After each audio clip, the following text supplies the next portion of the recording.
আল্লাহ বলে, ফেরেশতা তুমি লেখো না, আমি নিজ হাতে লিখবো। প্রত্যেকটা নেকি লেখার সময় রমজানে ফেরেশতা তো আল্লাহকে জিজ্ঞেস করবে, আল্লাহ 70 লিখবো? আল্লাহ বলবে না, আরো বাড়াইতে হইব।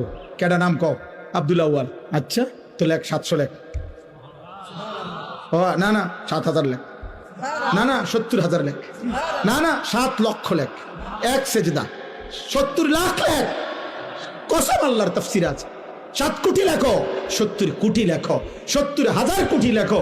কখনো কখনো মহান আল্লাহ পাক তার দয়ার সাগরে যখন উথলে ওঠে, আল্লাহ বলে, ফেরেশতা তুমি লেখো না, আমি নিজ হাতে লিখবো। সাআকতুবু সাআকতুবু, আমি লিখুম, আমি।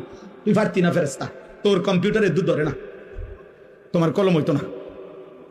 আমার বান্দার সেজদা এটারে নেকি, রোজা এটারে নেকি, আমি উঠামো, আমি। ও আনা আজজি বিহি। হায় বান্দা, হায় ভাই আমার, শেষ কথা আমার, এমন রমজান আমাদের সামনে আসতেছে।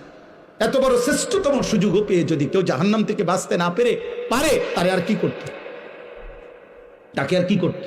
আর কি বললে, আর কেমনে দিলে, আর কি সুযোগ দিলে, আর কি অফার দিলে আমরা আল্লাহকে সিজদা করতাম?